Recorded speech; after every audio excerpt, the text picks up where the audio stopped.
रहमतुल्लाहि व बरकातुहू। मेरी तकरीर का उन्वान है फितरत मेरी दोस्त। मोहतरम सामाईन, फितरत बनी नूह इंसान का एक अहम हिस्सा है। ये इंसानी ज़िंदगी के लिए अजीम नेमतों में से एक है। फितरत बेशुमार शायरों, अदीबों, फनकारों और पुराने सालों के लिए एक इल्हाम रही है। इस काबिल ज़िक्र तख्लीक ने उन्हें उसकी शान में नज़में और कहानियाँ लिखने की तरगीब दी, जो वाकई फितरत की कदर करते थे, जो आज भी उनके कामों में झलकती है। बुनियादी तौर पर फितरत वो सब कुछ है जिससे हम घिरे हुए हैं, जैसे पानी जो हम पीते हैं, हवा जिसमें हम सांस लेते हैं, सूरज जिससे हम रोशनी हासिल करते हैं, परिंदे जिनके हम चहचहाहट सुनते हैं, चाँद जिसे हम देखते हैं, और भी बहुत कुछ। सबसे बढ़कर भरपूर और मुतहर्रिक है, जानदार और गैर जानदार दोनों चीज़ों में मुश्तमिल है। लिहाजा जदीद दौर को पुराने लोगों से कुछ सीखना चाहिए। इससे पहले कि देर हो जाए, हमें फितरत की कदर करनी शुरू कर देनी चाहिए।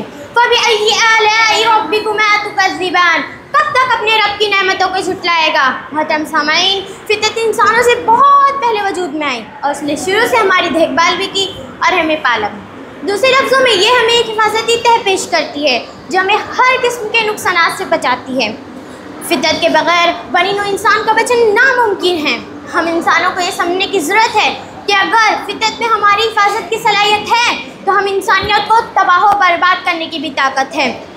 फितरत की हर शख्स, मिसाल के तौर पर दरिया, पहाड़, जानवर, परिंदे, चाँद और मज़ीद हमारे लिए यकसा अहमियत रखते हैं। एक उनसर की अदम मौजूदगी इंसानी ज़िंदगी में तबाही फैलाने के लिए काफ़ी है। हम अपनी सेहतमंद तर्ज़ीह ज़िंदगी को मुतवाज़न खाने पीने से पूरा करते हैं जो कुदरत हमें देती है। इसी तरह पानी और खुराक हमें मुहैया करती है। बारिश और धूप हमें ज़िंदा रहने, दुआ है मज़ीद कि जिस हवा में हम सांस लेते हैं और जिस लकड़ी का हम मुख्तलिफ मकसद के लिए इस्तेमाल करते हैं वो सिर्फ कुदरत का तोहफ़ा है। लेकिन तकनीकी तरक्की के साथ लोग फितरत पर तवज्जो नहीं दे रहे हैं, जिस पे फौरी तौर पर फितरत पर तवज्जो देने की ज़रूरत है। मोहतरम सामाईन, फितरत के तहफ़्फ़ुज़ के लिए हमें सख्त इक़दामात उठाने चाहिए, जैसे जंगलात की कटाई को रोकना है। दरख्तों के मुख्तलिफ शोबों में संगीन नताइज बरामद होते हैं जो मिट्टी के खात्मे का सबब बनता है, जो बड़ी सतह पर पानी की कमी भी ला सकता है। आलूदा करने वाले समुद्री पानी को तमाम सनतों की तरफ से ममनू करार देना चाहिए, क्योंकि ये बहुत ज़्यादा पानी की कमी का सबब बनता है। ऑटो, मोबाइल, इन सब का बहुत ज़्यादा इस्तेमाल क्लोरोफ्लोरोकार्बन अखराज करता है, जो ओजोन की तह को ख़त्म करता है।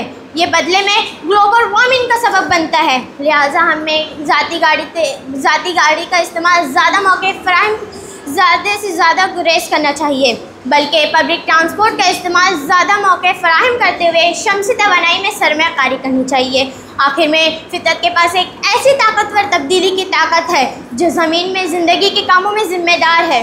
हमें खुद गर्ज होकर अपनी आने वाली नस्लों के लिए महफूज रखना चाहिए और हमें खुद गर्ज सरगर्मियों को रोकना है। पर आज इस बुलंदी पे इंसान पहुंच गया है कि कहीं वो अपनी परवाज़ खो ना बैठे। सोचना है ये दुनिया कहाँ तक जाएगी, सोचना है ये दुनिया कहाँ तक जाएगी, ज़िंदगी इस जहर को कब तक सह पाएगी, कल हमारे हाल पे रोने को रह जाएगा कौन, हम अगर अब भी ना जागे तो पछताएगा कौन। शुक्रिया। जमीन, हवा, पानी और वनस्पति ये सब प्रकृति के घटक है। इन घटकों का हमारे जीवन में बहुत महत्व है। ज़मीन की मिट्टी के कारण खेती करना संभव होता है। ज़मीन की मिट्टी में ही अनाज उत्पन्न होते हैं, जिससे सभी प्राणियों को भोजन की आवश्यकताएं पूरी होती है। ज़मीन पर ही घर बनते हैं, कारखाने बनते हैं, इसलिए सभी सजीव के जीवन में ज़मीन का महत्व होता है। लेकिन मिट्टी में भौतिक, जैविक और रासायनिक गुणधर्मों में प्राकृतिक रूप से और मानवीय हस्तक्षेप के कारण जो परिवर्तन होता है, जिससे उसकी उत्पादक क्षमता में कमी होती है, तब मिट्टी का प्रदूषण हुआ है, ऐसा कहते हैं। कारखानों का अम्लयुक्त पानी मिट्टी में मिलने से मिट्टी अनुपजाऊ होती है। प्रकृति का दूसरा घटक है पानी। कहते हैं ना, जल ही जीवन है। जल के बिना कोई सजीव जीवित नहीं रह सकता है। इसके साथ ही हवा का भी महत्व है। हवा में अनेक गैसों का मिश्रण होता है। ऑक्सीजन सभी प्राणियों के श्वसन के लिए उपयुक्त है, लेकिन भूकंप के कारण पृथ्वी के अंतर्भाग से विषैली गैसें और पानी का वाष्प बड़ी मात्रा में हवा में मिश्रित होते हैं। ठोस कचरा या बगीचे का कचरा खुले में जलाने से हवा का प्रदूषण होता है। कारखानों से बाहर निकलने वाले धुएं में अनेक प्रकार के दूषित कण पाए जाते हैं। इसके लिए प्रदूषण को नियंत्रित करने के लिए निरोधक यंत्र या छन्नक यंत्र का उपयोग करना चाहिए। वनस्पतियों के कारण वर्षा होती है, हवा में ऑक्सीजन की मात्रा बढ़ती है और वनस्पतियों की जड़ें मिट्टी को पकड़ के रखती हैं। वन संपदा से हमें लकड़ी, शहद, औषध, गोंद, छाव आदि चीज़ें भी मिलती है। ऐसी ये प्रकृति इसलिए हमारी मित्र है। लेकिन आधुनिक युग में जनसंख्या बढ़ रही है और जनसंख्या का भोजन, वस्त्र, आवास ये आवश्यकताएँ पूरी करने के लिए प्रकृति को नुकसान पहुंचा जा रहा है। मनुष्य प्लास्टिक का उपयोग करता है, पानी में, तालाबों में कचरे फेंकता है, गाड़ियों के धुएं से हवा प्रदूषित होती है। इनका बुरा प्रभाव जानवर, जलचर प्राणी और मनुष्य पर पड़ता है। इसलिए मनुष्य को प्रकृति की रक्षा करनी चाहिए। हमारे सबसे आसपास सुंदर और आकर्षक प्रकृति है जो हमें खुश रखती है और हमारे स्वस्थ जीवन के लिए एक प्राकृतिक पर्यावरण उपलब्ध कराती है। हमारी प्रकृति हमें कई प्रकार के सुंदर फूल, आकर्षक पक्षी, जानवर, हरे वनस्पति, खुला आकाश, समुद्र, पहाड़, पठार आदि चीज़ें प्रदान करती हैं। हमारे ईश्वर ने हमारे स्वस्थ जीवन के लिए हमें एक बेहतर और सुंदर प्रकृति बनाकर दी है। जो भी चीज़ हम अपने जीवन के लिए इस्तेमाल करते हैं वो प्रकृति की ही संपत्ति है जिसे हमें सहज कर रखना चाहिए। हमारे सबसे आसपास सब कुछ प्रकृति है जो बहुत सुंदर पर्यावरण से घिरी है। हम इसे देख सकते हैं और इसका लुत्फ उठा सकते हैं। हम इसमें हर जगह प्राकृतिक बदलाव को देखते, सुनते और महसूस करते हैं। हमें इसका पूरा फ़ायदा उठाते हुए रोज़ सुबह सैर के बहाने घर से बाहर निकलना चाहिए। हमें इसकी वास्तविकता को ख़त्म नहीं करना है और साथ ही इसके परिस्थिति तंत्र को असंतुलित नहीं करना है। हमारी कुदरत हमें जीने और खुशी के लिए हमें एक बेहतर वातावरण प्रदान करती है। इसलिए ये हमारा कर्तव्य है कि हम इसे सुरक्षित और स्वस्थ रखें। आधुनिक युग में इंसानों की खुदगर्जी और गलत कामों ने प्रकृति को बुरी तरह से प्रभावित किया है। इसलिए ये हमारा कर्तव्य है कि हम इसे सुरक्षित और स्वस्थ रखें। प्रकृति की महिमा को संकल्प करें, ऊंचा करने का, चौओर वृक्ष लगाकर सम्मान करें इस जीवन धन का। जय हिंद, जय भारत। शिक्षक महोदय और मेरे प्रिय सहपाठियों, निसर्ग मेरा मित्र इस विषय की शुरुआत में 4 पंक्तियों से करना चाहती हूँ। वृक्ष धरा के है आधार, रोको इन पर अत्याचार। वृक्ष धरा के है आधार, रोको इन पर अत्याचार। वृक्षों की जब होगी वृद्धि तभी तो होगी चारों ओर समृद्धि। प्रकृति भगवान की बनाई सबसे अद्भुत कलाकृति है जो उन्होंने हमें बहुमूल्य उपहार के रूप में प्रदान की है, जो जीवन में संचार प्रदान करती है। मानव और निसर्ग की मित्रता का यह एक अमूल्य धरोहर है।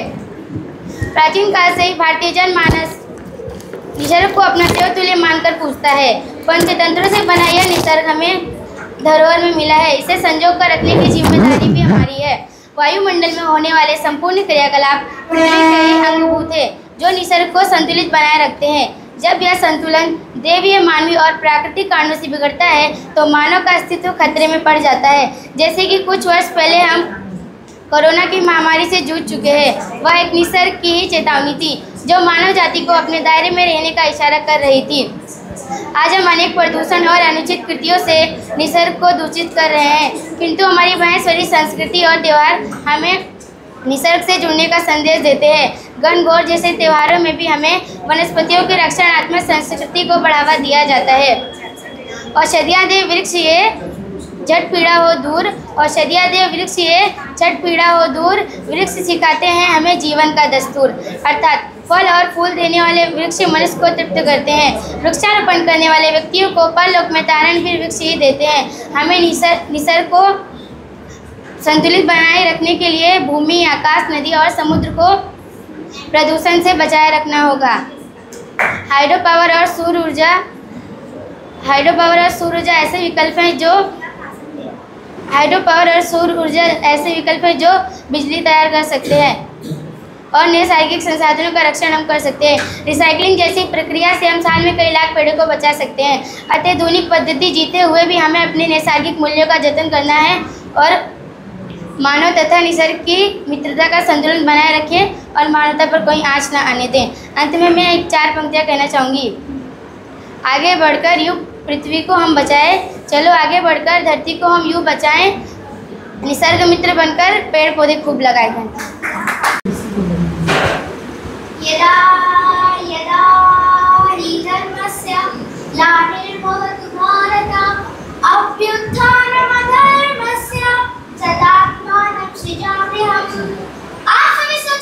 महाभारत के श्लोक का आज के भाषण प्रतियोगिता में किसी भी शीर्षक से कोई लेना देना नहीं है, पर ऐसा नहीं है, क्योंकि जब जब बात दोस्ती और मित्रता की आएगी, यह दुनिया महाभारत के कर्ण को नहीं भूल पाएगी। वह कर्ण जिसने दुर्योधन के हर अधर्म और अन्याय में बस मित्रता को स्वीकार किया, अपनी दोस्ती के खातिर हर विपदा का आभार लिया, अपनी दोस्ती के खातिर हर विपदा का आभार लिया। आज ऐसी ही महाभारत फैली है दोस्तों, जहाँ हम दुर्योधन है और हमारा मित्र हमारा सखा, ये किसन जो बिना किसी स्वार्थ के हमेशा हमारे साथ खड़ा है, तब हमें कि उस पर अन्याय पर अन्याय किए जा रहे हैं और ये हम पे परोपकार में परोपकार किए जा रहा है। इसीलिए शायद आज निसर्ग मेरा मित्र मेरे भाषण का शीर्षक बनकर उतरा है। निसर्ग है मित्र हमारा, करो उससे प्यार। निसर्ग है मित्र हमारा, करो उससे प्यार। पेड़ हवा जल और मिट्टी, इसमें है सारा संसार। पेड़ हवा जल और मिट्टी, इसमें है सारा संसार। दोस्तों, निसर्ग एक शब्द नहीं, ये हरी भरी वादियों का संसार है। ये पेड़ों के छांव और फूलों का प्यार है। ये तलतल बहती नदियां निर्जर है। ये चहचहाते पक्षियों का गुनगुनाता स्वर है। ये झरनों का पानी नीला सा आकाश है। ये फूलों की महक और हवाओं का संगीत है। ये निसर्ग ही है जो हमारा सच्चा मनमीत है। ये निसर्ग ही है जो हमारा सच्चा मनमीत है। एक सच्चे मित्र की तरह निसर्ग ने हमें बिना किसी स्वार्थ के हमेशा कुछ न कुछ दिया है, हमेशा हमारा ख्याल रखा है। हमें जीने के लिए ताज़ी हवा, पीने के लिए साफ पानी और रहने के लिए सुंदर सा वातावरण दिया है। जब हम थक जाते हैं तो यही पेड़ की शीतल छाया हमें शीतलता प्रदान करती है। जब हम प्यासे होते हैं तो इसकी नदियों और झरनों का मीठा पानी हमारी प्यास बुझाता है। जब हम जीवन की परेशानियों में सुकून और शांति को ढूंढते हैं, तब भी ये निसर्ग मित्र बाहें फैलाए हमारा स्वागत करता है। क्योंकि यह है सच्चा मित्र जिसने हमें दिया सिर्फ प्यार और प्यार। यह है सच्चा मित्र जिसने हमें दिया सिर्फ प्यार और प्यार। पर हम तो निकले बड़े होशियार, कर दिया उस पर इल्हाम, किया इससे ही खिलवाड़। हमने निसर्ग की जड़ों को काटा है, उसके पानी को प्रदूषित कर दिया है और उसकी हवाओं को जहरीला बना दिया है। जिस दोस्त ने हमें हर पल हर क्षण कुछ न कुछ दिया ही है, उससे हमने हमेशा कुछ न कुछ छीना ही है। और याद रखो, इस दोस्त से कट्टी लेकर तुम सुखी नहीं रह पाओगे। कभी बाढ़ तो कभी सूखा तो कभी भूकंप से थरथराओगे। ना संस्कृति बचेगी ना सभ्यता बचेगी, बस त्राही चिल्लाओगे। अभी देर नहीं हुई है दोस्तों, चलो अपने दोस्त को फिर से मनाते हैं, उससे पट्टी लेकर उससे सच्ची दोस्ती निभाते हैं, देते हैं उसे ढेर सारा प्यार, करते हैं उसकी देखभाल, अपने संरक्षण और संवर्धन से उसे और सुंदर बनाते हैं। चलो इस बार दोस्ती हम निभाते हैं। जिससे सिर्फ छीना है आज उसे लौटाने की बारी है। जिससे सिर्फ छीना है आज उसे लौटाने की बारी है। अब अपने दोस्त से करनी वफादारी है। चलो इस बार दोस्ती हम निभाते हैं। धन्यवाद। पर्यावरण नाशेन नशयन्ति सर्वजनत्वः पवना दुष्टता में आती प्रकृति विकृतायते। सरलता, सज्जनता और विद्वता की प्रतिमूर्ति माननीय मुख्य अतिथिगण, आदरणीय निर्णायक मंडल और यहाँ उपस्थित सभी मान्यवरों को मेरा नमस्कार। मेरा नाम प्रियंका पुरी, मैं कक्षा 8वीं की छात्रा सरस्वती हाई स्कूल भांडू पश्चिम से आज आप सभी के समक्ष प्रकृति हमारा मित्र इस विषय पर अपने विचार व्यक्त करने आई हूँ। प्रकृति हमारी वास्तविक मित्र है जो हमें कभी नुकसान नहीं पहुँचाती। प्रकृति के बिना हमारा जीवन व्यतीत नहीं हो सकता। यदि हमें इसे बचाना है तो अधिक से अधिक पेड़ पौधे लगाने होंगे। यदि हमने अधिक से अधिक पेड़ पौधे लगाए तो हमारी पृथ्वी हरी भरी एवं खुशहाल रहेगी। भगवान ने हमें पृथ्वी पर जीवन जीने के लिए प्रकृति जैसी बहुमूल्य एवं कीमती उपहार दी है, तो हमें इसका कदर करनी चाहिए। गंगा नदी भारत की पवित्र नदी मानी जाती है। उसकी पवित्रता हमारे हृदय, मन, मस्तिष्क ये तीनों को पवित्र एवं साफ कर देती है।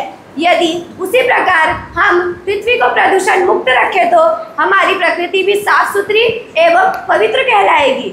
जीवन अर्थात जीव, प्राण और वन अर्थात प्रकृति का मिलन। प्रकृति हमारे जीवन का महत्वपूर्ण एवं अविभाज्य घटक है।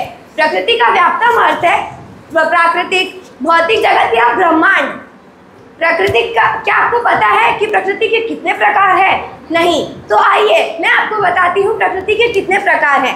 प्रकृति के 2 प्रकार है, प्राकृतिक प्रकृति और मानव प्रकृति।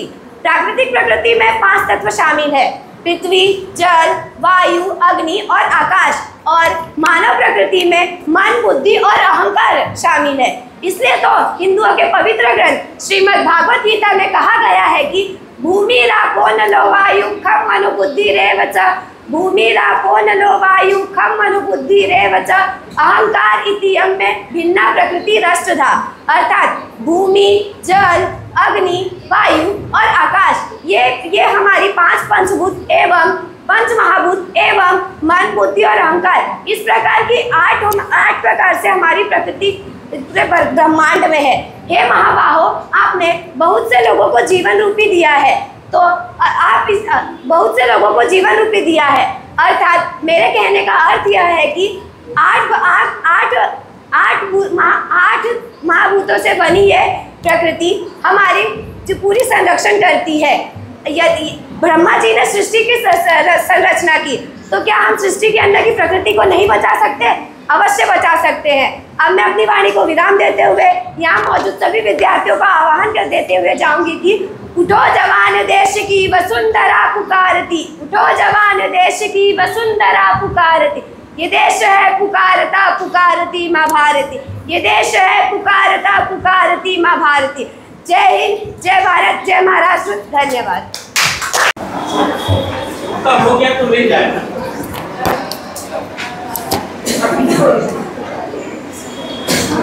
सुप्रभात, सुप्रभात। आदरणीय शिक्षकगण, मैं श्रेया पांडे कक्षा 8वीं के छात्रा हूँ। आप सभी के समक्ष निसर्ग मेरा मित्र इस विषय पर अपने विचार व्यक्त करने के लिए यहाँ उपस्थित हुई हूँ। प्रकृति भगवान की बनाई सबसे अद्भुत कलाकृति है जो उन्होंने बहुमूल्य उपहार के रूप में हमें प्रदान की है। निसर्ग और मानव की मित्रता यह एक अमूल्य धरोहर है जो जीवन में माधुर्य का संचार करती है। प्राचीन काल से ही भारतीय जनमानस निसर्ग को देवतुल्य मानकर पूजते हैं। पंच तत्वों से बना सुंदर निसर्ग हमें धरोहर से मिला है और इसे संजो कर रखने की भी जिम्मेदारी हमारी ही है।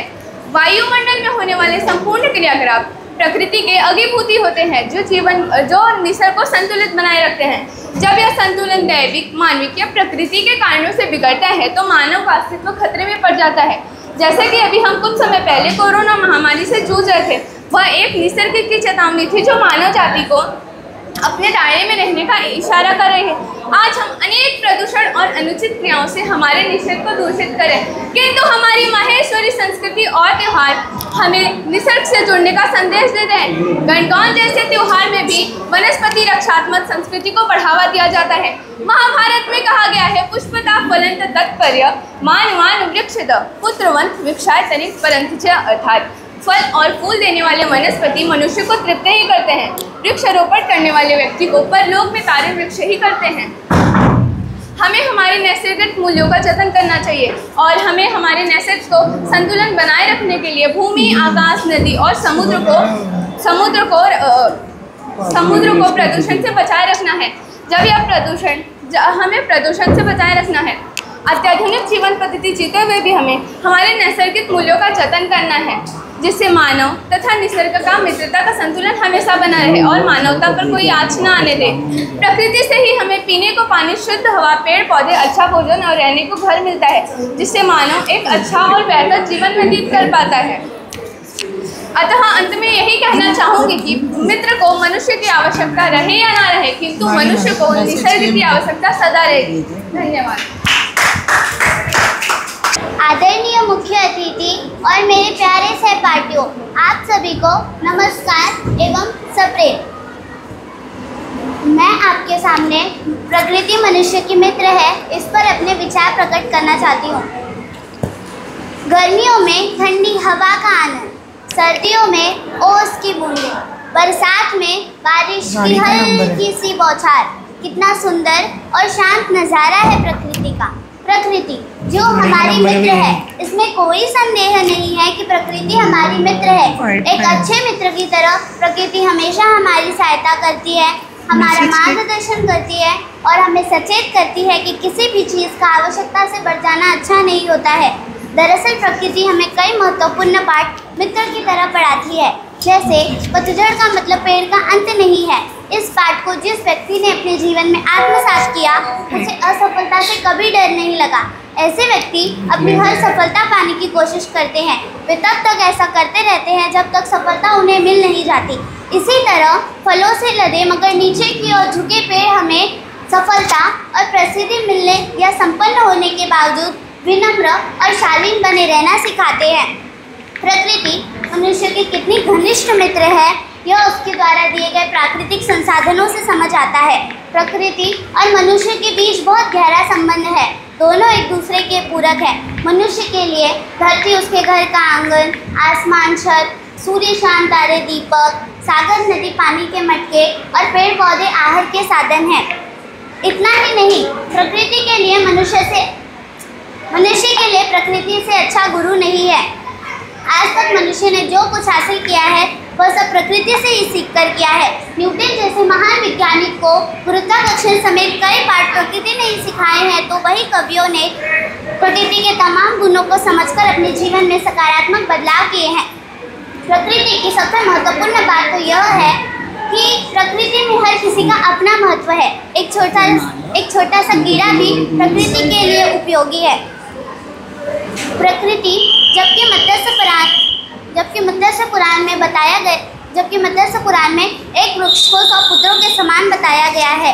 इसी कारण हमारे यहाँ वृक्ष पूजने की सनातन परंपरा रही है। पुराणों में कहा गया है कि जो मनुष्य नए वृक्ष लगाता है वह स्वर्ग में उतने ही वर्षों तक फलता फूलता रहता है जितने वर्षों तक उसके लगाए वृक्ष फलते फूलते हैं। प्रकृति में हर किसी का अपना महत्व है। प्रकृति की सबसे बड़ी खासियत तो यह है कि वह अपनी चीज़ों का उपभोग स्वयं नहीं करती। इसका मतलब प्रकृति किसी के साथ भेदभाव या पक्षपात नहीं करती। लेकिन जब मनुष्य प्रकृति से अनावश्यक खिलवाड़ करता है तब उसे गुस्सा आता है, जिसे वह समय समय पर सूखा, बाढ़, तूफान आदि के रूप में व्यक्त करते हुए मनुष्य को सचेत करती है। हम प्रकृति से और मनुष्य के बीच मित्रता विकसित करने से अपने जीवन में सकारात्मक बदलाव कर सकते हैं। अंत में ये कहना चाहती हूँ कि मित्रता एक अंकगणित के समान है, जिसमें दोस्त अथवा मित्र जुड़ते हैं, खुशियाँ दुगना होती है और दुश्मन घटते हैं। अतः हमें प्रकृति का संवर्धन और रक्षण करना चाहिए। धन्यवाद। आदरणीय निर्णायकगण, मुख्य अतिथि, सम्मानित पंच को प्रणाम करते हुए मैं अपने भाषण की शुरुआत करने जा रही हूँ। भाषण की शुरुआत करने से पहले मैं बस इतना कहना चाहती हूँ कि पर्वत से सीखो गर्व से शीश उठाना, सागर से सीखो जी भर के लहराना, प्रकृति नहीं सिखाती किसी को ठुकराना, इसे बस आता है सबको अपनाना। निसर्ग अर्थात प्रकृति, इस चीज से तो आप लोग अवगत होंगे ही। कश्मीर से लेकर कन्याकुमारी तक मैं प्रत्येक जगह पर पाई जाती हूँ। मैं आप में हूँ, मैं आपसे हूँ, मैं आपकी सच्ची मित्र हूँ। परंतु मुझे यह बताते हुए आज दुख हो रहा है कि मैं आप सभी को अपना समझती, किंतु आप सभी ने मुझे अपना ना समझा। आपने मुझे बिल्कुल न जाना, फिर भी मैंने आप सभी को अपना माना। तो चलिए आज खुलकर मैं आप सभी को अपने बारे में बताती हूँ। प्रकृति भगवान की बनाई गई सबसे अद्भुत कलाकृति है जो उन्होंने बहुमूल्य उपहार के रूप में प्रदान की है। निसर्ग और मानव की मित्रता यह एक अमूल्य धरोहर है जो जीवन में मधुर का संचार करती है। प्राचीन काल से ही भारतीय जनमानस निसर्ग को देवतुल्य मानकर पूजता है। पंच तत्वों से बना यह सुंदर निसर्ग हमें धरोहर में मिला है और इसे संजो कर रखने की जिम्मेदारी भी हमारी है। वायुमंडल में होने वाले संपूर्ण क्रियालाप यह प्रकृति का अंगरूप है। जब यह दैव मानवीय या प्राकृतिक कारणों से बिगड़ता है तो मानव का अस्तित्व खतरे में पड़ जाता है। जैसे कि अभी हम कोरोना महामारी से जूझ रहे थे, यह एक निसर्ग की चेतावनी है मानव जाति को दायरे में लाने की। हम अनेक अनुचित कृतियों से निसर्ग को दूषित कर रहे हैं, परंतु हमारी माहेश्वरी संस्कृति और त्योहार हमें प्रकृति से जुड़े रहने का संदेश दे रही हैं। फल और फूल देने वाले वृक्ष हमें तृप्त करते हैं। वृक्षारोपण करने वाले व्यक्ति को परलोक में तरण भी वृक्ष ही करते हैं। निसर्ग को संतुलित बनाए रखने के लिए भूमि, आकाश, नदियों और समुद्र को स्वच्छ रखना होगा। हाइड्रो पावर और सौर ऊर्जा जैसे विकल्प जिससे बिजली उत्पन्न होती है, जिससे नैसर्गिक संरक्षण हम कर सकते हैं। पुण्य चक्रण की प्रक्रिया से हम साल में लाखों पेड़ बचा सकते हैं। प्रकृति और मनुष्य के बीच एक गहरा संबंध है, दोनों एक दूसरे के पूरक हैं। हम प्रकृति तो सुन सकते हैं, महसूस कर सकते हैं, प्रकृति के पास हमारे लिए सब कुछ है, किंतु हमारे पास प्रकृति के लिए कुछ भी नहीं है, बल्कि उसकी दी गई संपत्ति को हम अपने निजी स्वार्थों के लिए व्यर्थ कर रहे हैं। प्रकृति और मनुष्य के बीच मित्रता विकसित करने से हम अपने जीवन को सुसंगत बना सकते हैं। प्राकृतिक संसाधनों का सही ढंग से उपयोग करना, प्रकृति और मनुष्य के बीच मित्रता विकसित करने से हम अपना जीवन सुसंगत बना सकते हैं। जाते जाते मैं बस इतना कहना चाहूँगी कि प्रकृति ने ये सब कुछ रोपित किया, प्रकृति ने ये सब कुछ रोपित किया। प्रकृति से बढ़कर कोई वरदान नहीं, प्रकृति से खिलवाड़ से बढ़कर कोई पाप नहीं। धन्यवाद। सामईन सुखन नवाज और मेरे अजीज साथी, अस्सलामु अलैकुम व रहमतुल्लाहि व बरकातुहू। आज के इस बज़्म में मेरा मौज़ू सुखन है, सफाई और हमारी सेहत। अर्ज़ किया है, हम उस बुलंदी पे आ गए हैं कि अपनी परवाज़ खो न बैठे। हम उस बुलंदी पे आ गए हैं कि अपनी परवाज़ खो न बैठे। तो आओ अपनी बका की खातिर ज़रा सी नीची उड़ान कर। मुअज़्ज़ज़ सामईन, हम और आप सब जानते हैं कि रब्बुस समावाति वल अर्ज़ ने इस जहाने रंग बू को बहुत ही हसीन और खूबसूरत बनाया है। सरसब्ज़ व शादाब जंगलात, लहलहाते खेत, खुशबू से महकते हुए फूलों के बाग, वसी समंदर, दरिया की रवानी, सरबफलक पहाड़, नीलगू आसमान, तुलू व गुरूब की रंगीनी व दिलकशी, परिंदों के चहचहाहट और इंसानी ज़िंदगी की ज़रूरियात के लिए बेहद व बेहिसाब कुदरती वसाइल। हाज़रीन, लेकिन आज हम देखते हैं कि कुदरत का ये हुस्न दागदार हो रहा है। हर तरफ कूड़ा करकट का अंबार लगा हुआ है। इब्ने आदम ने आबी आलूगी, फ़िज़ाई आलूगी, मिट्टी की आलूगी, सूती आलूगी और न जाने किन किन आलूगियों से अपने आप को आलूदा कर रखा है। मादी खुशहाली के हवस में हज़रत इंसान सफाई व सेहत को अक्सर फरामोश कर बैठा है। न सिर्फ अपने आप को बल्कि माहौल को भी तबाह व बर्बाद कर डाला, जिसके नतीजे में नई नई बीमारियां जन्म ले रही है। ऐसी ऐसी बीमारियां जिनका हमने कभी नाम भी नहीं सुना था। हाज़रीन, हमने देखा और सुना भी, शहर के सरकारी व प्राइवेट दवाखाने diarrhoea, malaria, dengue, influenza, hepatitis, ज़ियाबतीस, कैंसर और दूसरे मोहल्लक बीमारियों के मरीजों से अटे पड़े थे। जंगी पैमाने पर तो कुछ हद तक कंट्रोल किया गया। और ये कोशिश क्या थी? सफाई, सफाई और सफाई। जी हाँ, पूरे शहर में सफाई की तरकीब दी गई और तब शहर अजीज़ को ऐसी बीमारियों से छुटकारा हासिल हुआ। हो माहौल अच्छा तो ये दुनिया है जन्नत, हो माहौल अच्छा तो ये दुनिया है जन्नत, तबाही की वरना अब आई है नौबत। दानिश्वरों को कौल है कि हर अच्छी चीज़ का आगाज़ हमें अपने घरों से करना चाहिए, यानी हम खुद इस चीज़ का आगाज़ करें। हमारे नन्हे नन्हे से मासूम से तलबा को जब सफाई व सेहत की तरकीब दी जाए तो इंशाअल्लाह कल ये दुनिया हमारे लिए जन्नत निशा बन जाएगी। मज़हब इस्लाम ने सफाई और पाकी को निस्फ़ ईमान बताया है, इसलिए बहैसियत मुसलमान हमारा ये फ़र्ज़ बनता है कि हम खुद भी पाक व साफ़ रहे और दूसरों को भी सफाई व सेहत की तरकीब दें। एक मिसाली मौलम का फ़र्ज़ है कि वो तलबा को साफ़ व सफाई के ताल्लुक से मालूमात दें। इन्हें ये बताया जाए कि हम खुद भी कूड़ा करकट के ढेर में इजाफा करने के जिम्मेदार हैं। हम सबकी ये कोशिश हो कि हमारे ज़रिए कम से कम कूड़ा करकट जमा हो। खाने पीने की चीज़ों में किफ़ायत शौरी से काम लिया जाए, क्योंकि बच जाने के बाद इसे फेंक दिया जाता है। इस तरह कूड़ा करकट में इजाफा होता है। पानी को ज़ाय न होने दें। अच्छा और साफ पानी ज़ाय होने पर कूड़ा करकट में शामिल हो जाता है। बच्चों को ये भी तरकीब दें कि हमारे घरों से जो कूड़ा करकट निकलता है उन्हें सड़कों पर ना फेंका जाए, बल्कि म्यूनसिपैलिटी और कॉरपोरेशन की जानिब से जो कूड़ादान के डब्बे, बैग, टोकरियाँ मिलती है इसमें जमा किया जाए। जी हाँ सामईन, सफाई के ज़रूरी उसूलों पर अमल करना, ताज़ा साफ पानी पीना, मुनासिब वर्जिश करना और अपने जिस्म को पाक व साफ रखना, ये सब उसूल हिफ्ज़ सेहत है। इनका पूरा ख्याल रखना इसकी कतई ज़मानत है कि आपकी सेहत और तंदुरुस्ती हमेशा कायम रहेगी। आप बीमारी और अमराज से बचे रहेंगे। बिलाशुबा सेहत और तंदुरुस्ती का इन्हिसार इसी पर है। और इसके साथ ये भी ज़रूरी है कि इंसान अपने कल्ब को और अपने फ़िक्र और नज़र को भी पाक रखे और इखलाक की बुलंदियों को हासिल करने में हमेशा कोशिश रहे। शुक्रिया। मोहतरम एहतिशामी जज साहिबान और मेरे प्यारे साथियों, अस्सलामु अलैकुम वरहमतुल्लाहि वबरकातुहू। सेहत है दौलत जो मिलती नहीं हर बार, सेहत है दौलत जो मिलती नहीं हर बार, सफाई है वो चाबी जो खोले सकून का दरबार। गंदगी जहाँ हो बीमारियाँ वहाँ फैले, गंदगी जहाँ हो बीमारियाँ वहाँ फैले, सफाई से हमेशा ज़िंदगी में खुशहालियाँ फैले। जी हाँ सामीन हज़रात, मेरा मौजूद सुखान है सफाई और आपकी सेहत। सामीन, अल्लाह तबारक व तआला ने हमें बेशुमार नेमतें अता की, हमें इस ज़मीन पर अशरफुल मखलूक़ात होने का शर्फ अता किया।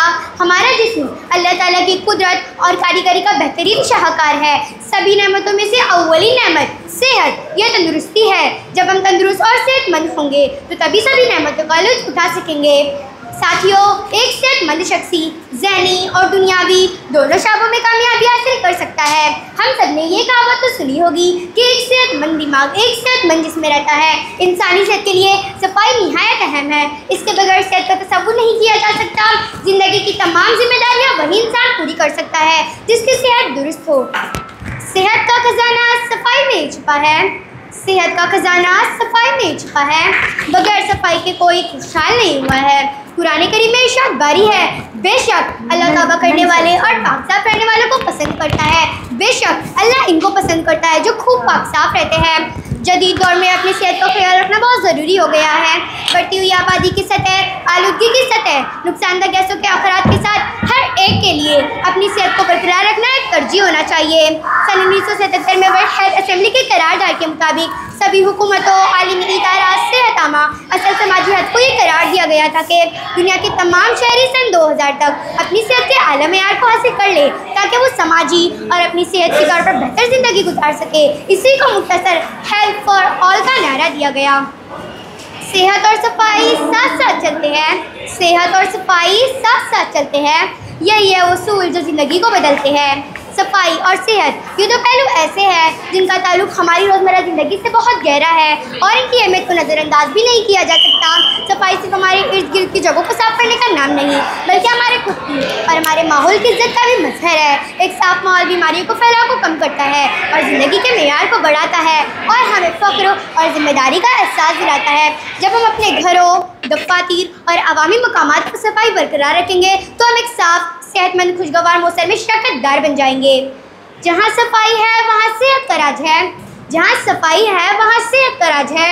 यही ज़िंदगी का सबसे खूबसूरत ताज है। सफाई और सेहत के दरमियान ताल्लुक बहुत गहरा है। ना कि सफाई और गैर सेहतमंद हालात बीमारियों को फैलाव का बाइस बन सकते हैं और ज़हनी सेहत पर मनफी असर डाल सकते हैं। सफाई के नसूलों को अपनाकर हम ऐसी बहुत सी सेहत की मुश्किलात को रोक सकते हैं और एक साफ सेहतमंद दुनिया बनाने में एक अहम किरदार अदा कर सकते हैं। सफाई और सेहत हासिल करने के लिए हम कुछ बुनियादी इक़दाम फ़रोग़ देना चाहेंगे। सामईन, जैसे कि बाकायदगी से हाथ धोना, अपने इर्द गिर्द के माहौल को साफ करना, मुतवाज़न ग़िज़ा, बाकायदा वर्जिश करना, नुकसानदेह आदत से परहेज़ करें और वक्त पर तिब्बी मशवरा लें। सफाई करो, सेहत पाओ, यही है हमारी ज़िंदगी का मकसद। सफाई करो, सेहत पाओ, यही है हमारी ज़िंदगी का मकसद। जो इसको अपनाए वही पाता है हकीकी इज़्ज़त। आखिर में सफाई और सेहत की कोशिश एक मुश्तरका जिम्मेदारी है। सफाई के नसूलों को अपनाकर हम एक साफ, सेहतमंद दुनिया बनाने में एक अहम किरदार अदा कर सकते हैं। आइए हम अपने आप को नसूल के लिए वफ़ करें, ना सिर्फ अपनी फलाह और बहबूद के लिए बल्कि समाज और आने वाली नस्लों के फ़ायदे के लिए भी। आखिर में मैं इस शेर से अपनी तकरीर का इख्तिताम करना चाहूँगी। सेहत है नेमत, इसे समझो कीमती। सेहत है नेमत, इसे समझो कीमती। सफाई है वो शर्त जो बनाती है खूबसूरत ज़िंदगी। जहाँ वो सफाई वहाँ राहतें बसेरा करती है। जहाँ वो सफाई वहाँ राहतें बसेरा करती है। गंदगी हो जहाँ वहाँ बीमारियाँ जड़ पकड़ती है। गंदगी हो जहाँ वहाँ बीमारियाँ जड़ पकड़ती है। शुक्रिया। माननीय निर्णायकगण, सम्माननीय शिक्षकगण और मेरे प्यारे सहपाठियों, आज मैं आपके सामने एक बहुत ही महत्वपूर्ण विषय पर बोलने जा रही हूँ जिसका नाम है स्वच्छता और आपका स्वास्थ्य। जैसा कि आप सभी जानते हैं, स्वच्छता हमारे जीवन का एक अभिन्न हिस्सा है। यह न केवल हमारे चारों ओर तक ही सीमित है बल्कि यह हमारे शारीरिक, मानसिक और सामाजिक स्वास्थ्य को भी प्रभावित करती है। स्वच्छता का सीधा सीधा संबंध हमारे स्वास्थ्य से है। अगर हम अपने आसपास के वातावरण को स्वच्छ रखते हैं तो हम कई प्रकार की बीमारियों से बच सकते हैं। गंदगी और कचरे में कई प्रकार के कीटाणु और बैक्टीरियाज पनपते हैं जो हमारे शरीर में संक्रमण फैलाने का एक बहुत बड़ा कारण बन जाते हैं। गंदगी और कचरे में, उदाहरण के लिए गंदगी और कचरे में मच्छर पनपते हैं जो हमें कौन सी बीमारियों का शिकार बना सकते हैं। डेंगू, मलेरिया, चिकनगुनिया जैसी खतरनाक बीमारियों का सामना करना पड़ता है हमें। अगर हमें इन सभी चीज़ों से बचना है, इन सभी चीज़ों से सावधान रहना है हमें अपने आसपास के वातावरण को स्वच्छ रखना चाहिए।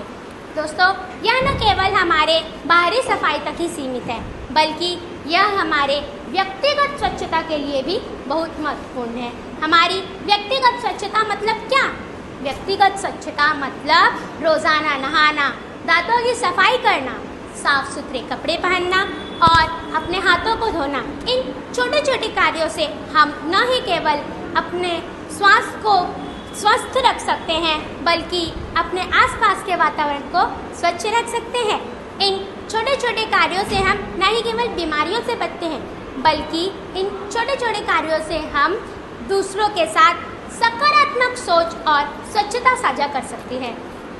दोस्तों, जब देश का हर एक कोना स्वच्छ रहेगा, जब देश का हर एक कोना स्वच्छ रहेगा, तब देश का हर एक बच्चा स्वस्थ रहेगा। इसके अलावा हमारे लिए और क्या महत्वपूर्ण है? इसके अलावा हमारे लिए हमारा मानसिक स्वास्थ्य भी बहुत महत्वपूर्ण है। हमारा मानसिक स्वास्थ्य मतलब क्या? हमारा मानसिक स्वास्थ्य मतलब हमारा मन, हमारा मस्तिष्क किस तरह काम करता है, अपना हमारे सोचने की क्षमता किस तरह बढ़ेगी। अब हम इस तरफ ध्यान देंगे।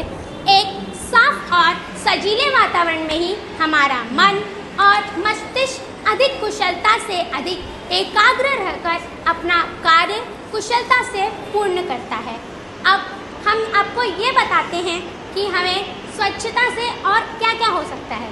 स्वच्छता से हमारे आसपास का वातावरण स्वच्छ रह सकता है, हमारे देश की प्रगति हो सकती है। आपने जापान नाम का देश तो सुना ही है। वहाँ के लोग अपने आसपास के वातावरण को स्वच्छ रखते हैं। स्वच्छता न ही केवल समाज की जिम्मेदारी है बल्कि स्वच्छता हमारी भी जिम्मेदारी है। हमें इसे बखूबी निभाना चाहिए। स्वच्छता हमारे लिए बहुत महत्वपूर्ण है। अंत में मैं आप सभी से यही कहना चाहूँगी, स्वच्छता हमारे जीवन का एक अभिन्न हिस्सा है। यह न केवल हमारे लिए ही महत्वपूर्ण है, यह हमारे पूरे देश, पूरे समाज के लिए महत्वपूर्ण है। हमें इसका अधिक से अधिक ध्यान रखना चाहिए।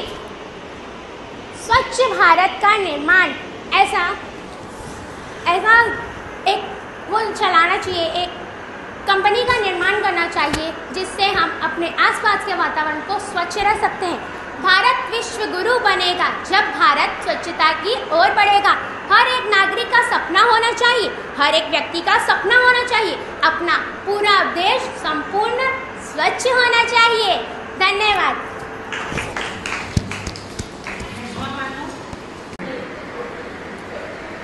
कर फितरत से मोहब्बत ए हज़रत इंसान, कर फितरत से मोहब्बत ए हज़रत इंसान, है तेरा ताल्लुक़ भी इस खाक से इंसान। ये दिलकश नज़ारे, ये खूबसूरत मनाजिर, ये दिलकश नज़ारे, ये खूबसूरत मनाजिर, देते हैं तुझे दावत ए हज़रत इंसान। सदर आली वकार, असातिज़ाए कराम और मेरे प्यारे प्यारे साथियों, मेरी तकरीर का उन्वान है फितरत से मोहब्बत। ये चाँद, ये सूरज, ये दिलकश नज़ारे, ये दरिया, ये झरने, ये खूबसूरत नज़ारे, ये पहाड़, ये समंदर, ये हंसी नज़ारे हर वक्त देते हैं दावत नज़ारे। सदर आली वकार इंसान कायनात में छुपी रंगीनियों और उसकी वुसअतों के बारे में खोज लगाता है तो उसे बेपनाह सुकून व मुसर्रत हासिल होती है, क्योंकि फितरत ना सिर्फ इंसान को गमों से रिहाई दिलाती है बल्कि ये इसकी सबसे बड़ी गमनिसार और बेहतरीन हमराज भी है। फितरत से इंसान की दिली और जज्बाती हम आहंगी भी होती है, क्योंकि वो कुदरत के इन हंसी नज़ारों से अपने अंदर के दुख को दूर कर कर खुशी महसूस करते हैं। सदर आली वकार सूरज की पहली किरण उम्मीद, उमंग और जोश तवानाई लेकर आती है। दिलकश मनाजिर के साथ सूरज की ठंडी किरणें विटामिन डी का काम करती है। ठंडी हवाएं फेफड़ों में ताजगी भरती है और हरी हरी घास की चहलकदमी आँखों की रोशनी में इजाफे का जरिया है। शाम की दिलकशी हमेशा दावत सुखन देती है। नीले नीले आसमान पर सर्दी, समंदर का किनारा और ठंडी हवाओं के झोंके दिन भर की थकान को दूर कर देते हैं। ये जानवर, ये चरिंद परिंद, ये दरख्त, ये फूल, ये कलियाँ ऐसे ही नहीं, ये सब फितरत का हिस्सा है। हर एक की अपनी खूबसूरती है, हर एक की अपनी दिलकशी है, हर एक का अपना रंग और हर एक का अपना मज़ा है। हज़रत इंसान फितरत मनाजिर से महूम हो जाता है, फिर चाहे वो कश्मीर की वादी हो या गोवा के समंदर का दिलकश मंजर या फिर कोलकाता के लहलहाते बागात। सदर आली वकार फितरत के चाहने वाले जंगल, बयाबा और गोहसारों की खाक छानते फिरते हैं। वहशत में भी दिलकशी है, खौफ में भी खूबसूरती है और तन्हाई में भी उन्हें अंजुमन का मज़ा मिलता है।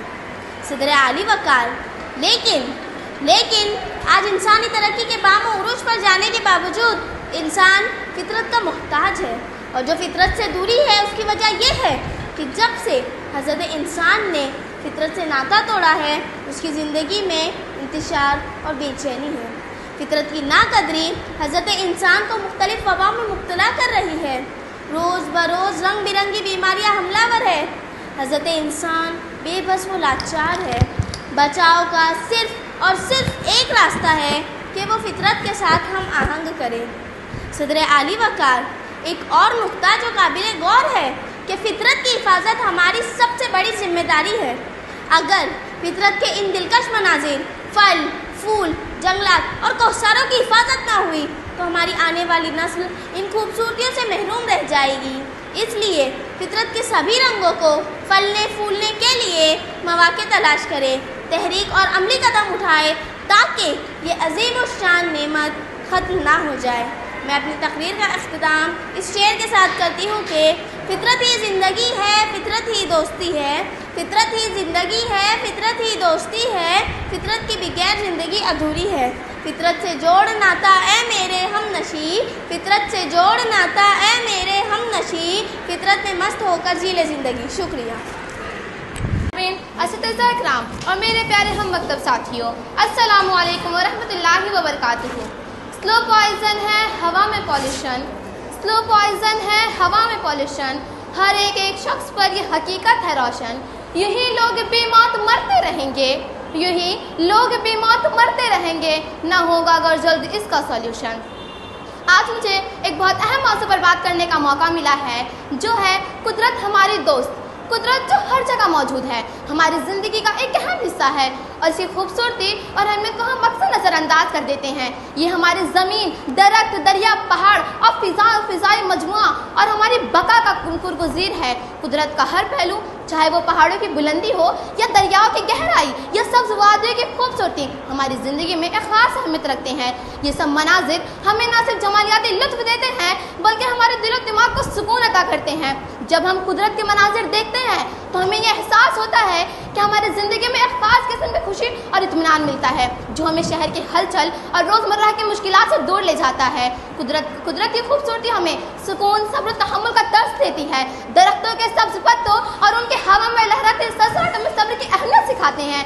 दरिया की मुसलसल रवानी हमें बताती है कि ज़िंदगी में मुश्किलात के बावजूद आगे बढ़ना चाहिए, और फूलों की खुशबू हमें मोहब्बत व खुशी का पैगाम देती है। हाज़रीन इकराम, हमारी रोज़मर्रा की ज़िंदगी में हम अक्सर कुदरत की खूबसूरती को नज़रअंदाज कर देते हैं। शहर की मसरूफियात, टेक्नोलॉजी की दुनिया और हम सबकी अपनी मसरूफियात हमें कुदरत के करीब जाने का वक्त नहीं देती है, लेकिन हमें याद रखना होगा कि फितरत हमारी दोस्त है। इसकी दोस्ती हमें सुकून अता करती हैं और हमें अपनी ज़िंदगी के मसाइल का सामना करने की ताकत फराहम करती हैं। कुदरत की हिफाजत हमारी जिम्मेदारी है।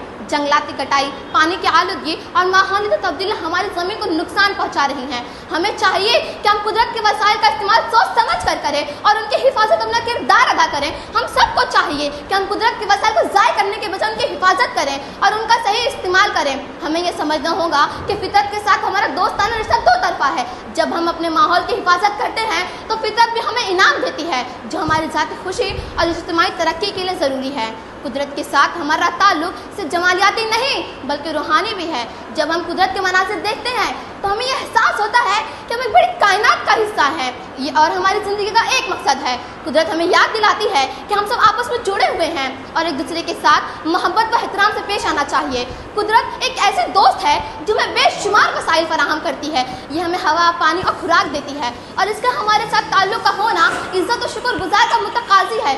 जब हम अपने माहौल को नुकसान पहुँचाते हैं तो हम सब अपने इर्द गिर्द को नुकसान नहीं पहुँचाते बल्कि अपने आप को भी नुकसान पहुँचाते हैं। आइए हम सब अहद करें कि हम कुदरत की खूबसूरती का भरपूर लुत्फ़ उठाएंगे और उनकी हिफाजत करेंगे और इसके पैगाम को अपनी ज़िंदगी में अमली तौर पर अपनाएंगे। फितरत हमारी दोस्त है, इसकी दोस्तियाँ हमें सुकून अता करती हैं और हमें अपनी ज़िंदगी के मसाइल का सामना करने की ताकत फराहम करती हैं। आखिर में मैं एक शेर कहना चाहूँगी कि आओ हम सब मिलकर इस पैगाम को आवाम तक पहुँचाएँ। आओ हम सब मिलकर इस पैगाम को आवाम तक पहुँचाएँ, अपने मुल्क को साफ़ सुथरा और खूबसूरत बनाएँ। शुक्रिया। शिवाजी महाराज ने अपनी वीरता का प्रदर्शन किया, स्वाधीनता की प्रतिज्ञा स्वाधीनता का संग गढ़ आया पर सिंह गया। प्रतापगढ़ का पराक्रम, आगरा से पलायन, शाइस्ता खान की पराजय इत्यादि घटनाएं जो उनके अद्वितीय कार्य के महत्व को सिद्ध करती है। शिवाजी महाराज सिर्फ एक राजा ही नहीं बल्कि एक वीर पुरुष थे। उन्होंने अपनी प्रजा पर कभी आँच नहीं आने दी। वो हमेशा इस बात का ध्यान रखते थे कि घास से तिनके से भी हमारा किसान चोटिल न हो। उन्होंने कर्तव्य को सदैव भावना से श्रेष्ठ माना। शिवाजी महाराज सभी धर्मों व महिलाओं के न्याय व सम्मान के प्रति कार्य करते थे। दोस्तों, चरित्र और चारित्र का एक जीवंत उदाहरण मैं आपके समक्ष प्रस्तुत करना चाहूंगी। मुगल सूबेदार आगमन कर हमारी बहू बेटियों को उठा ले जाते थे। उन्हें सबक सिखाने के लिए सूबेदार आबाजी ने कल्याणपुर ढाबा पर मुगल सूबेदार की बहू को महाराज के समक्ष भेंट स्वरूप प्रस्तुत किया। एक स्त्री भेंट स्वरूप दे, महाराज के क्रोध की सीमा न रही। उन्होंने मामले को दंड किया। वह कहा, स्त्री स्वराज्य की हो या शत्रु की, उसका रक्षण सम्मान करना हमारा कर्तव्य और धर्म है। उस स्त्री को उन्होंने मां का दर्जा दिया। उन्होंने ससम्मान रोटी पर मुगल सूबेदार मौलाना के पास रवाना किया। नारी मूरत त्याग की, प्रेम दया की खान, करना जीवन में सदा नारी का सम्मान, करना जीवन में सदा नारी का सम्मान। दोस्तों, आज स्त्रियों की समस्या जो हमारे सामने वह बाएं खड़ी है। हमारी बहू बेटियां आज भी सुरक्षित नहीं।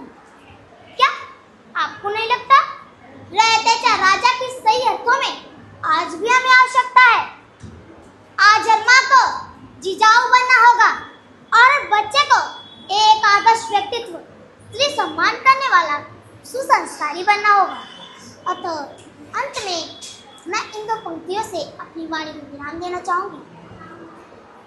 इतिहास के पन्ने पर, रहते के मन पर, मिट्टी के तट पर और आस्था के पैमाने पर राज करने वाले राजा छत्रपति शिवाजी महाराज की जय। जय भवानी, जय शिवराज, जय भवानी, जय शिवराज। माननीय शिक्षकगण, नामदीक्षगण और मेरे प्रिय मित्रों, आज मैं जिस विषय पर बोलने जा रही हूँ वह है निसर्ग हमारा मित्र। निसर्ग हमारा मित्र, प्रकृति का ही है जीवन दान, प्रकृति का ही है जीवन दान। आओ हम सब मिलकर करें इसका सम्मान, आओ हम सब मिलकर करें इसका सम्मान। प्रकृति वह है जो हमारे आसपास दिखाई देती है, जो हम महसूस करते हैं। प्रकृति हमारी माँ के समान है। वह तब तक हमें नहीं डांटती जब तक हम कोई गलत काम न करें। प्रकृति बहुत ही आकर्षण है जो हरे रंग से हरी भरी हुई है। प्रकृति का संतुलन बिगाड़े बिना हमें उसका आनंद लेना चाहिए। प्रकृति हमारी बहुत अच्छी मित्र है जिसको स्वस्थ रखने के लिए हमें वृक्षारोपण तथा पोषण करते रहना चाहिए। प्रकृति मनुष्य की एक घनिष्ठ मित्र है। प्रकृति न केवल पर्वत सागर के सुंदर नजारे दिखाती है बल्कि प्रकृति को प्राप्त होने वाले संसाधनों का मनुष्य और जीव जंतु भरपूर प्रयोग करते हैं, जिससे वह सकारात्मक और स्वस्थ जीवन को व्यतीत कर पा रहे। अरे तुम इतना प्रदूषण फैलाओगे तो आपदाओं से कैसे लड़ पाओगे? अरे तुम इतना प्रदूषण फैलाओगे तो आपदाओं से कैसे लड़ पाओगे? कुछ नहीं होगा केवल पर्यावरण दिवस मनाने से, कुछ नहीं होगा केवल पर्यावरण दिवस मनाने से। शुद्ध और स्वच्छ होगा केवल पेड़ लगाने से, शुद्ध और स्वच्छ होगा केवल पेड़ लगाने से। प्रकृति मनुष्य को विनाश की ओर नहीं लेकर जा रही बल्कि मनुष्य का स्वार्थ में भरा या उसका सोच उसको विनाश की ओर लेकर जा रहा है। समय के साथ साथ परिवर्तन और विकास दोनों ही होते रहते हैं, लेकिन प्रगति की इस ओर में मनुष्य प्रकृति को भूल जाता है और वो अपने स्वास्थ्य को याद रखता है। आज फैक्ट्री से निकलने वाले यह अनेक धुएं पर्यावरण में फैलते हैं, जिससे हमारा पर्यावरण दूषित हो जाता है और इससे आदमी, औरत, बच्चों और वृद्ध व्यक्तियों को तकलीफें होती है। उनकी तबीयत खराब हो जाती है, नई नई बीमारियों का निर्माण होता है और फैक्ट्री से निकलने वाले गंदे पानियों को भी नदियों में बहा दिया जाता है। आजकल तो मनुष्य भी नदियों में कचरे फेंकने से परहेज नहीं करते। ऐसे ही मनुष्य स्वास्थ्य और पैसे की होड़ में अपने आप को सीमित न कर पाया तो आगे के समय में प्रकृति का विनाश होना संभव हो सकता है। प्रकृति का संरक्षण यह भी एक महत्वपूर्ण मुद्दा है। हालांकि सरकार अनेक तरीके इस्तेमाल कर रही है प्रकृति के संरक्षण के लिए, किंतु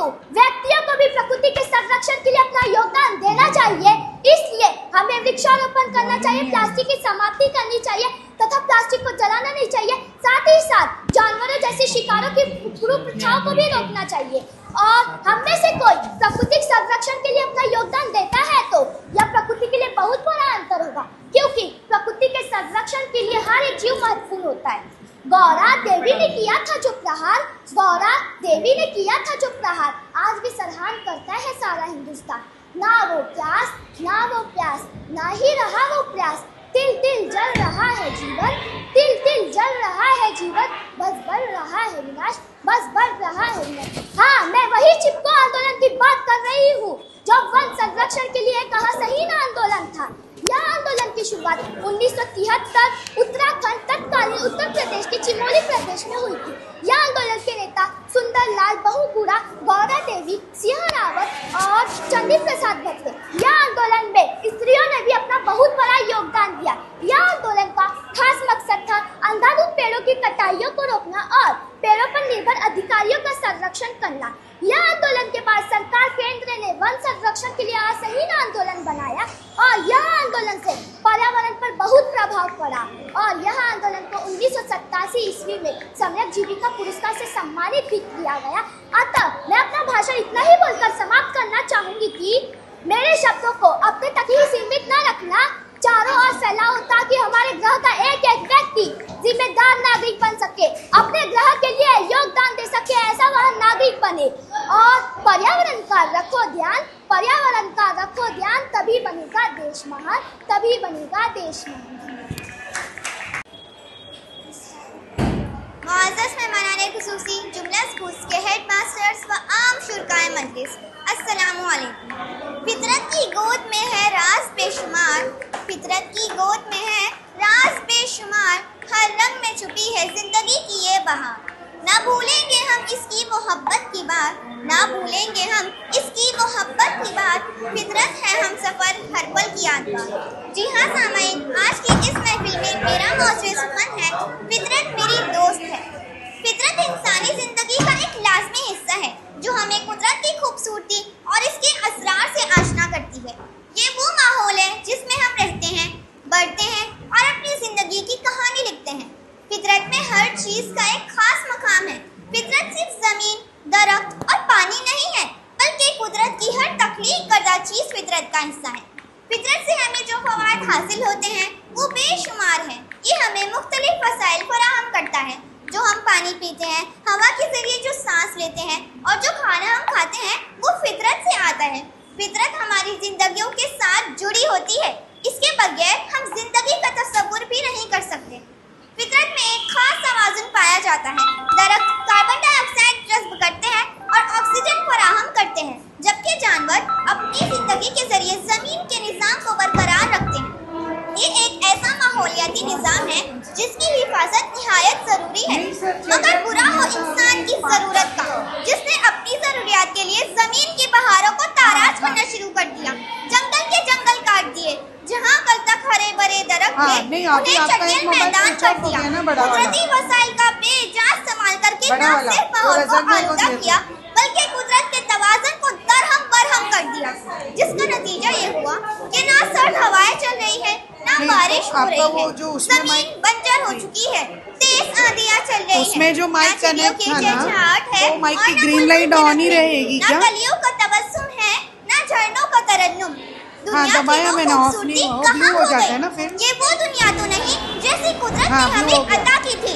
ये साइंसी दुनिया की एक ऐसी देन है जिसका इलाज अगर अभी नहीं किया गया तो आइंदा जमाने में बरीनु इंसान को शदीद खतरात का सामना करना पड़ेगा। ऑफ हो गई है। कल चमन था आज एक सहरा हुआ, कल चमन था तो आपका जो बड़े मोबाइल में जो जी माइक कनेक्ट था ना, उसको ऑफ करने के लिए मैंने आपको पूछा। आज इंसान तरक्की करने के जुनून में इस कदर पागल हो चुका है कि हमें अपनी दुनिया टेक्नोलॉजी के रंग में रंगी देखने की इस कदर आदत सी हो गई है कि हम इंतहाई दर्जे के खुद बनते जा रहे हैं। ये जमीन, पानी और हवा हमारे वालिदैन का हमारे लिए तोहफा नहीं बल्कि हमारे बच्चों का कर्ज है, लिहाजा इसमें बिगाड़ ना करे। हमारी फितरत हमारी ताकत है, जब हम इसे महफूज रखते हैं तो हम अपनी नस्लों के लिए एक बेहतरीन दुनिया छोड़ते हैं। आए हम सब मिलकर अहद करें कि हम फितरत का साथ देंगे, हम अपनी ज़मीन, हवा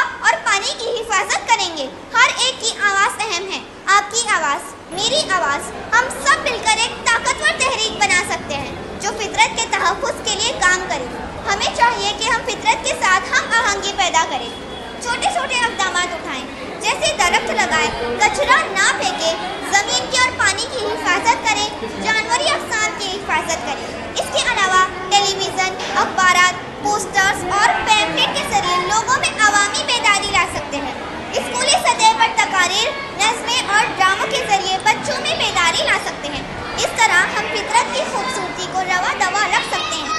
यकीन का नूर लेकर जब खुद ही बेदार होती है, यकीन का नूर लेकर जब खुद ही बेदार होती है, गुलिस्तान से बदल जाते हैं वीराने के वीराने। WHO का नाम सुना होगा कि आलमी सतह पर यह इदारा कायम है जो हर मुल्क से डेटा जमा करके इस फील्ड में काम करता है। जनाबे वाला, इंसानी सेहत यानी हमारी सेहत बहुत ज़रूरी शय है। अगर हम इसका ख्याल अच्छे तरीके से ना रखें तो हम किसी भी काम को सरअंजाम ना दे सकेंगे। सफाई और पाकीज़गी हमारा निस्फ़ ईमान है, इसके बगैर हमारी कोई इबादत कबूल नहीं होती। अल्लाह ताला ने कुरान पाक में मुतअद्दिद जगहों पर सफाई और पाकीज़गी का हुक्म दिया है। बहैसियत मुसलमान हमें जिस्म के साथ लिबास, जगह, माहौल और रूह को पाकीज़ा रखने की हिदायत दी गई है। इसीलिए इन सब से इंसान को अपना जहन साफ रखना पड़ता है, तभी वो इस मकाम को पा सकता है जो निस्फ़ ईमान करार दिया है। दुनिया का तकरीबन हर मज़हब सफाई पर जोर देता है, लेकिन आम तौर पर ज़ाहिरी सफाई पर तवज्जो दी जाती है।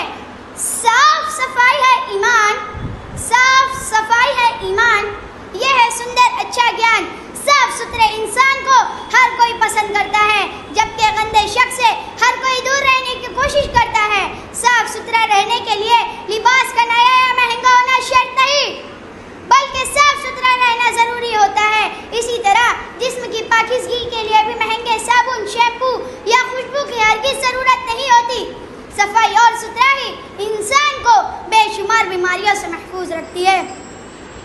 अगर हम अपने बिस्तर, कमरे, फर्नीचरों, बर्तनों और साजो सामान को साफ रखें, लेकिन इर्द गिर्द का माहौल साफ ना रखें तो तमाम चीज़ें किसी काम की नहीं होती।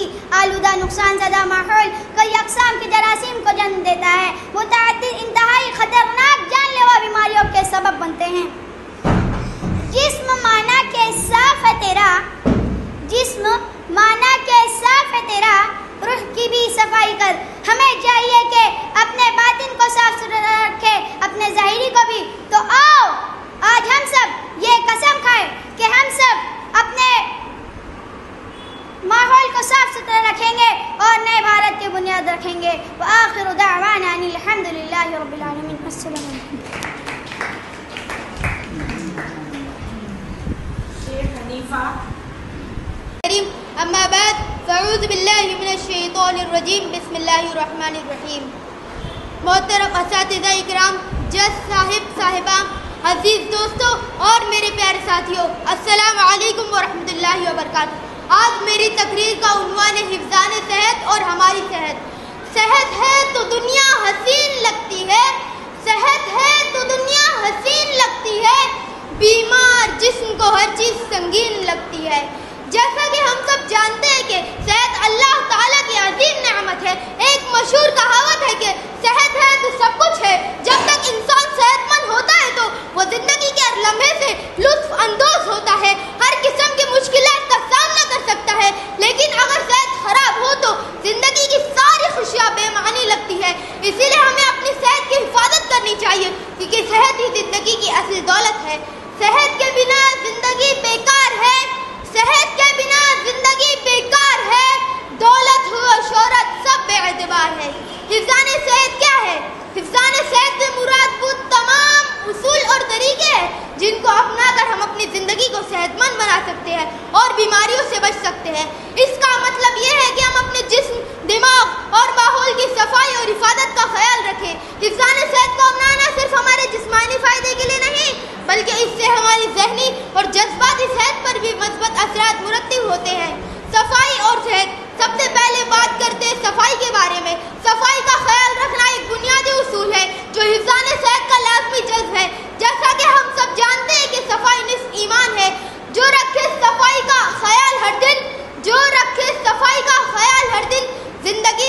पाएगा सुकून व अमन। हमें अपने जिस्म की सफाई के साथ साथ अपने इर्द गिर्द के माहौल की सफाई का भी ख्याल रखना चाहिए। रोजाना नहाना चाहिए, साफ सुथरे कपड़े पहनना चाहिए, खाने से पहले और खाने के बाद हाथ धोना चाहिए, दांतों की सफाई करना चाहिए। ये सारी चीजें हमारी रोजमर्रा की जिंदगी का हिस्सा होना चाहिए, क्योंकि छोटे छोटे उसूल हमें बड़ी बड़ी बीमारियों से बचा सकते हैं।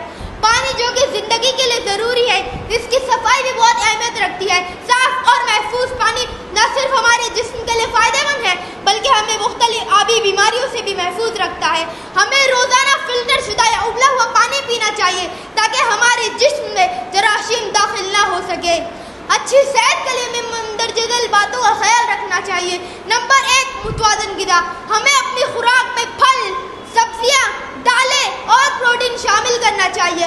जंक फूड और फास्ट फूड से परहेज करना चाहिए, क्योंकि ये चीज़ हमारी सेहत को नुकसान पहुंचाते हैं। नंबर 2, वर्जिश। रोजाना थोड़ी सी वर्जिश न सिर्फ हमारे जिस्म को मजबूत करता है, बल्कि हमारा ताज़ा दम भी फराहम करता है।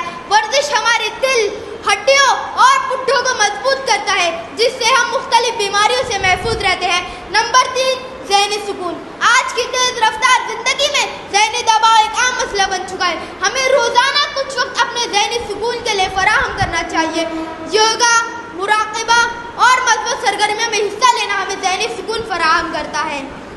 सेहत के बगैर ये दुनिया सूनी सी लगती है, सेहत के बगैर ये दुनिया सूनी सी लगती है। दौलत हो फिर भी जिंदगी खाली सी लगती है। नींद और आराम। एक और अहम चीज़ है जिसे हम अक्सर नजरअंदाज कर देते हैं, वो है नींद और आराम। एक सेहतमंद जिंदगी गुजारने के लिए रोजाना 7 से 8 घंटे की मुकम्मल और पुरसुकून नींद जरूरी होती है। नींद हमारे जिस्म को नई तवानाई फराहम करती है और हमारी दिमाग की कारकर्दगी को बेहतर बनाती है। अगर हम नींद पूरी नहीं लेते तो हम चिड़चिड़े हो जाते हैं और हमारी जिस्मानी कारकर्दगी भी मुतासिर हो जाती है और हमारी तवज्जो कम हो जाती है। समाजी सेहत। साथियों, हमें सिर्फ अपनी सेहत का ही ख्याल नहीं रखना चाहिए, बल्कि अपने इर्द गिर्द के लोगों की सेहत का भी ख्याल रखना चाहिए। अपने दोस्तों और ख़ानदान वालों को सेहत के उसूलों पर अमल करने की तरगीब दें। अगर हम सब मिलकर एक सेहतमंद माहौल बनाएंगे तो हमारी पूरी बिरादरी सेहतमंद और खुशहाल होगी। आखिर में यही कहना चाहता हूँ कि सेहत ही ज़िंदगी की असल दौलत है। अगर हम सेहतमंद हैं तो हर चीज़ का मज़ा ले सकते हैं, लेकिन अगर बीमार है तो ज़िंदगी की सारी खुशियाँ बेमानी लगती है। इसीलिए हमें हिफ्ज़ान सेहत के उसूलों को अपनी ज़िंदगी का हिस्सा बनाना चाहिए, ताकि हम सब एक खुशहाल, कामयाब ज़िंदगी गुजार सकें। आइए हम सब मिलकर ये ऐद करें कि अपनी सेहत का ख्याल रखेंगे और एक सेहतमंद ज़िंदगी गुजारने की कोशिश करेंगे। सेहतमंद जिस्म और ज़हन एक कामयाब और खुशहाल ज़िंदगी की ज़मानत है। इस शेर के साथ मैं अपनी तकरीर ख़त्म करता हूँ। सेहत का ख्याल रखना है फ़र्ज़ हमारा, सेहत का ख्याल रखना है फ़र्ज़ हमारा, बीमारियों से बचना है हक़ हमारा। वाखिर दावाना अल्हम्दुलिल्लाहि रब्बिल आलमीन, अस्तग़फिरुल्लाह रब्बी मिन कुल्ली ज़ंबिन व अतूबु इलैहि। वालेकुम वरहमतुल्लाहि वबरकातुहू।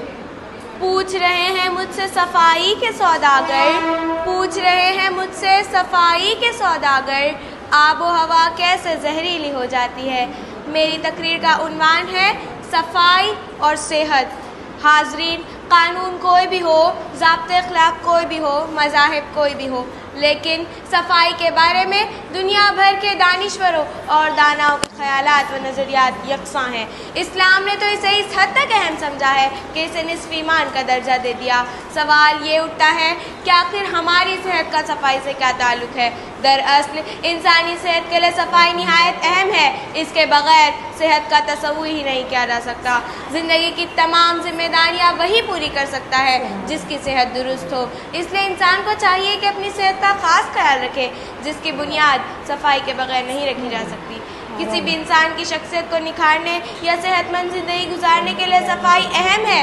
अगर फ़र्द सफाई का ख्याल ना रखे तो बीमार होने लगता है, बल्कि अपने आप से उकताहट महसूस करने लगता है। हाज़रीन, बाकायदगी से नहाने से इंसान का जिस्म पाक व साफ़ रहता है। बैक्टीरिया और दूसरे जरासीम भी हमलावर नहीं होते, जिससे इंसान बहुत सी बीमारियों से बचा रहता है। आपके दांत, नाखून, बाल, जिस्म, यहाँ तक कि घर, कपड़े और इर्द गिर्द का माहौल तक साफ़ होना चाहिए।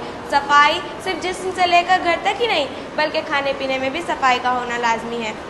जो पानी हम इस्तेमाल कर रहे हैं उसका भी जरासीम से पाक होना लाजमी है, क्योंकि साफ़ ग़िज़ा और साफ़ पानी साफ ग़िज़ा और साफ़ पानी है तंदुरुस्ती की पहली निशानी। तिब्बी नुक्ता नज़र से भी तहकीक व जस्तजू के बाद हमें ये बात बताई गई है कि गंदगी से जरासीम पैदा होते हैं जो कई जानलेवा बीमारियों का सबब बनते हैं। 70% के करीब इंसानी और हैवानी बीमारियों का सबब ग़िलाज़त और गंदगी है। हमें सफाई की अफादियत को समझना होगा, तभी हम और हमारा मुआशरा सेहतमंद रह सकता है। वरना कुछ अरसे पहले हमने एक काली रात गुजारी जो कोरोना के नाम से जानी जाती है। इस वबा में सैकड़ों लोग जाबहक हुए। एहतियाती तदाबीर को चीख कर मीडिया के जरिए घर घर पहुंचाया गया कि सफाई रखिए, घर में दाखिल होते साथ हाथ मुँह धोइए। क्या ये इस्लाम नहीं सिखाता? तो आइए आज हम सब मिलकर ऐद करें, सफाई को निस्फ़ ईमान बनाएंगे, तंदुरुस्ती को समाज में फैलाएंगे। शुक्रिया। मेरा नाम खान अनीसा मुस्ताक है। मैं जमा शशम की तालिबे इल्म हूँ और आज मुझे जिस मौजू पर लफ्ज़ खुशाई करने का मौका मिला है उसका नाम सेहत और सफाई है। हर मुसलमान जानता है कि सफाई निस्फ़ ईमान है। सफाई हमें बहुत सारी बीमारियों से बचाती है। अल्लाह ताला ने हमें जिन नेमतों से माला माल किया है उनमें से 2 नेमत सेहत और सफाई है। अल्लाह ताला पाक है और पाक रहने वालों को पसंद करते हैं। हमारा मज़हब हमें पाक साफ रहने की तलकीन करता है। एक मुसलमान की ज़िंदगी में सफाई की बहुत अहमियत है। सफाई किसी एक चीज़ के लिए ज़रूरी नहीं। अक्सर एक जुमला सुनने को मिलता है, मुँह पर बोलने वाले दिल के साफ नहीं होते। सेहत असल दौलत है। सेहत किसी शख्स की जिस्मानी, जहनी और जज्बाती हालात हैं। हमें ऐसी ग़िज़ा खानी चाहिए जिसमें तमाम ग़िज़ाई अज्जा मौजूद हों। हमारे जिस्म को मजबूत बनाने के लिए मुतवाज़न खुराक ज़रूरी है। हमें फल और सब्जियां खानी चाहिए और जंक फूड पर परहेज़ करना चाहिए। हमें हर रोज़ वर्जिश करनी चाहिए। अंदाज़ मुझे भी आते हैं नज़रअंदाज करने के ऐ दोस्त तू भी तकलीफ़ से गुजरेगा, ये मुझे गवारा नहीं। हमेशा हमें हर जगह और हर चीज़ को साफ़ सुथरा रखना चाहिए, चाहे वो घर और स्कूल हो। हमें हर जगह की सफाई ज़रूरी है। सफाई मुआशरे की ज़रूरतमंद अच्छाई में शामिल है। साफ़ सुथरे इंसान को सभी इज़्ज़त की निगाह से देखते हैं। रिश्ते जताने लोग मेरे घर भी आएंगे, फल आए हैं तो पेड़ पर पत्थर भी आएंगे। सफाई का मतलब साफ़ सुथरा रहना है। हमारा जिस्म खुदा की दी हुई एक बहुत बड़ी नेमत है, इसलिए जिस्म को साफ़ रखना बहुत ज़रूरी है। जहाँ सफाई होती है वहाँ से बीमारियाँ खुद ब खुद खत्म हो जाती हैं। एक मुसलमान होने के नाते हमारा फ़र्ज़ है कि हम अपनी गली और बाजार को गंदा ना होने दें। इस्लाम में हमें ये हुक्म दिया गया है कि जुमा के दिन नाखून तराशना चाहिए, गुस्ल करना चाहिए, खुशबू लगाना चाहिए और साफ़ सुथरे कपड़े पहनकर जुमा की नमाज़ पढ़नी चाहिए। जो लोग साफ़ सुथरे नहीं रहते उनकी सेहत कभी भी अच्छी नहीं रहती और न लोग उन्हें पसंद करते हैं। तलबा को ये ज़रूर है कि वो अपना लिबास साफ़ सुथरा रखे, बाजार में बिकने वाली खुली चीज़ों का परहेज़ करें, हर घर में हर खाने की चीज़ों को ढक कर रखें। हज़ारों जरासीम ऐसे होते हैं जिन्हें हम आँखों से नहीं देख सकते। कीड़े मकोड़े और बहुत से जरासीम इनको जैसे ही मौका मिलता है इंसानी जिस्म पर हमला कर देते हैं। इंसानी जिस्म में जल्द की बहुत अहमियत है। जल्द हमारे जिस्म का कुदरती लिबास है। जल्द हमारे जिस्म को बाहर की गंदगी से बचाती है। जल्द की 2 परतें होती हैं, पहली अंदरूनी और दूसरी बैरूनी। बैरूनी परत यानी वो हिस्सा जिसमें रगी नहीं होती, अंदरूनी परत यानी वो हिस्सा जो हमें नज़र नहीं आता। और मैं इस तकरीर को अपने एक शेर के साथ ख़त्म करती हूँ। हमेशा ज़िंदगी में ऐसे लोगों को पसंद करो जिनका दिल चेहरे से ज़्यादा साफ। जज़ाकल्लाह खैर।